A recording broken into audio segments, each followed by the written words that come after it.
Hi friends, நான் கிருத்திகாப்ரபாகரன். இன்னைக்கு உங்க எல்லாருக்கும் லா ஆஃப் அட்ராக்ஷன் ஸ்டோரி தான் சொல்ல போறேன். ஓகேவா? ஸோ இந்த ஸ்டோரி கடைசி வரைக்கும் கேளுங்க. உண்மையா நான் சொல்றேன், இதோடைய எண்டிங் ஆக்சுவலி நான் அதை இப்படி ஒரு எண்டிங்கா இருக்கும் அப்படின்னு நான் எக்ஸ்பெக்ட் பண்ணல. மேபி இந்த ஸ்டோரி உங்கள சில பேருக்கு தெரிஞ்சிருக்கலாம். ஓகேவா? பட் எனக்கு நான் ஃபர்ஸ்ட் டைம் இந்த ஸ்டோரி கேட்டோடனே எனக்கு ரொம்ப ஷாக்கிங்காக தான் இருந்தது. அது லா ஆஃப் அட்ராக்ஷனுக்கு எவ்வளோ மேட்சிங்காக இருக்கு அப்படின்றத நீங்க பாருங்க. ஓகேவா? ஒரு காட்டுல 3 மரம் இருக்கு. ஓகேவா? 3 ட்ரீஸ் இருக்கு, மரங்கள் இருக்கு. அந்த 3 மரத்துக்கும் ஆசைகள் இருக்கு. ஓகேவா? முதல் மரத்துக்கு என்ன ஆசை அப்படின்னா, என்னுடைய வாழ்க்கை லட்சியம் என்னுடைய மரத்தை வச்சு ஒரு பெரிய கப்பல் செய்யணும். அந்த கப்பல்ல பெரிய பெரிய ராஜாக்கள், கோடீஸ்வரர்கள் அப்படின்ற பெரிய பெரிய ஆட்கள் பயணம் செய்யணும். சோ என்னுடைய வாழ்க்கை அப்படிதான் அமைஞ்சிருக்கணும் அப்படின்னு ஆசைப்பட்டுச்சான்.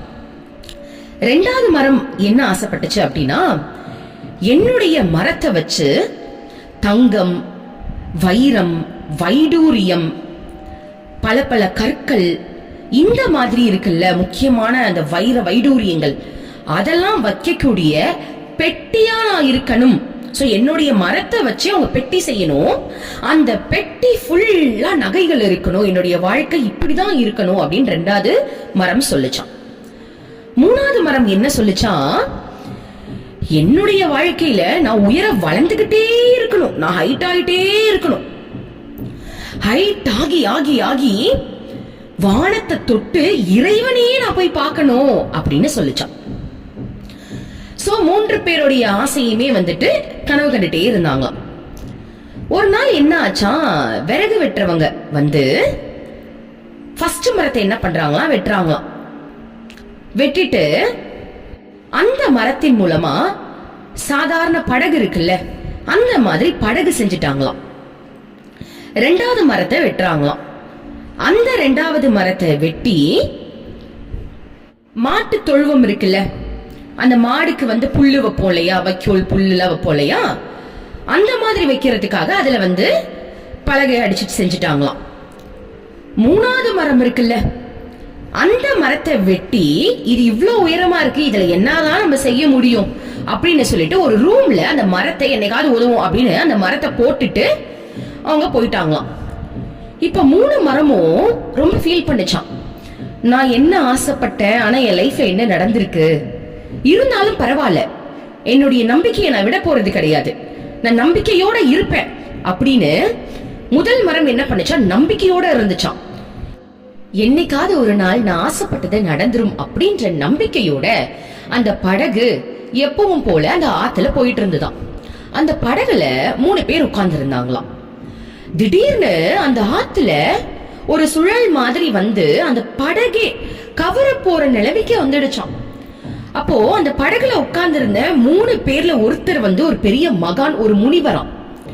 அவரு என்ன பண்ணாரா, அவருடைய சக்திகளை வச்சு அந்த அலையை கண்ட்ரோல் பண்ணி அந்த படகை அழகா கொண்டு சேர்த்தாராம். அப்ப அந்த படகு ரொம்ப சந்தோஷப்பட்டுச்சான். நான் என்னுடைய வாழ்க்கையில ஒரு பெரிய கப்பல் ஆகணும், பெரிய பெரிய ஆட்களை சுமக்கணும்னு ஆசைப்பட்டேன், ஆனா இவ்வளவு பெரிய மகான நான் இப்ப சுமந்துட்டேன், எனக்கு இதுவே போதும்னு ஆசைப்பட்டது நடந்துருச்சு அப்படின்னு சந்தோஷப்பட்டுச்சான். 2வது மரம் இருக்கு இல்லையா, அதாவது வைரங்கள் எல்லாம் நான் சுமக்கணும், நான் ஒரு பெட்டி ஆகணும்னு ஆசைப்பட்டுச்சுல, அந்த பெட்டி இப்ப என்னவா இருக்கு, வைக்கோல் போடுற ஒரு சாதாரண பெட்டியா இருக்கு இல்லையா.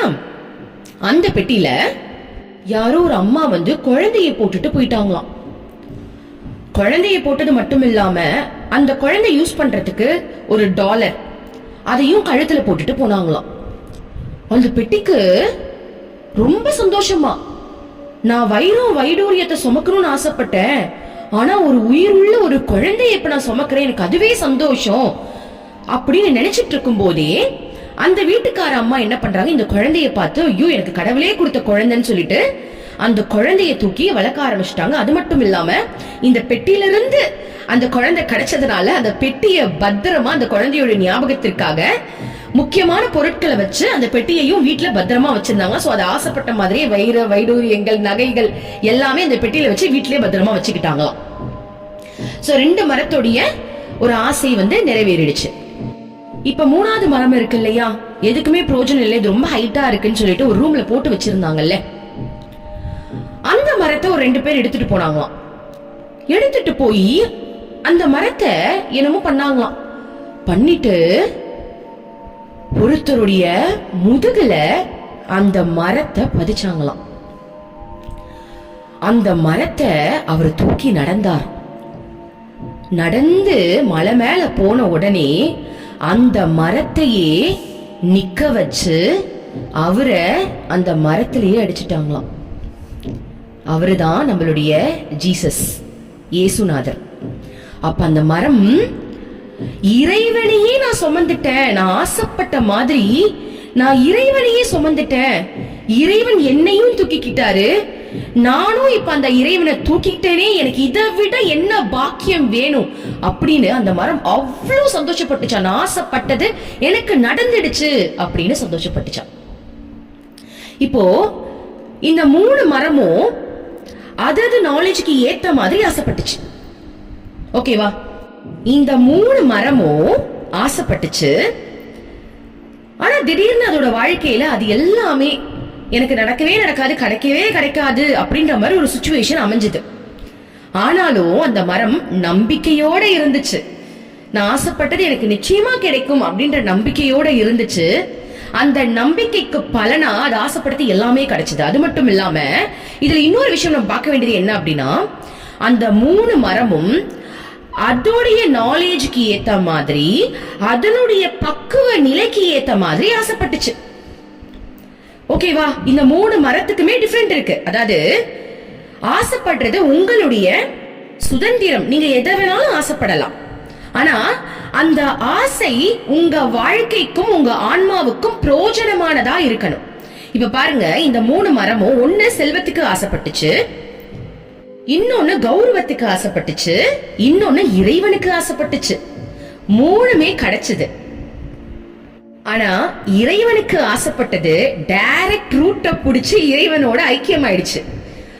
ஆனா மத்த விஷயத்துக்கு ஆசைப்பட்ட மரங்கள் இருக்கு இல்லையா, பொண்ணுக்கு ஆசைப்பட்டுச்சு, ஒரு பெருமைக்கோ புகழுக்கோ ஆசைப்பட்டுச்சுன்னு வச்சுக்கோங்க, அது கிடைச்சிருச்சு. கிடைச்சதுக்கு அப்புறம் அதோடைய மனம் இன்னும் வேற சில விஷயங்களை தேடிக்கிட்டு தான் இருக்கும். ஏன்னா அந்த ஆன்மாவுக்கு தானே தெரியும் நம்ம எந்த நோக்கத்திற்காக வந்தோம் அப்படின்றது. அதை பிடிக்கிற வரைக்கும் ஒரு ஆசை முடிஞ்சிருச்சு அப்படின்னா அதுக்கு நிச்சயமாக இன்னொரு ஆசை வரும். ஆனா இறைவனே உலகம்னு பிடிக்கிறவங்களுக்கு அடுத்த ஆசை பெருசா இருக்காது. சரியா? சோ இந்த கதை மூலமா நிறைய விஷயங்கள் இருக்கு. இதுல லா ஆஃப் அட்ராக்ஷன் இருக்கு, ஆன்மீகம் இருக்கு. இது உங்க கண்ணுக்கு எப்படி தெரியுதோ அந்த மாதிரி கூட இதை பார்த்து நீங்க கத்துக்கலாம். இது எனக்கு ரொம்ப பிடிச்ச ஸ்டோரியா இருந்தது, அதனால உங்ககிட்ட ஷேர் பண்ணணும்னு ஆசைப்பட்டேன். ரொம்ப நன்றி. Thank you universe.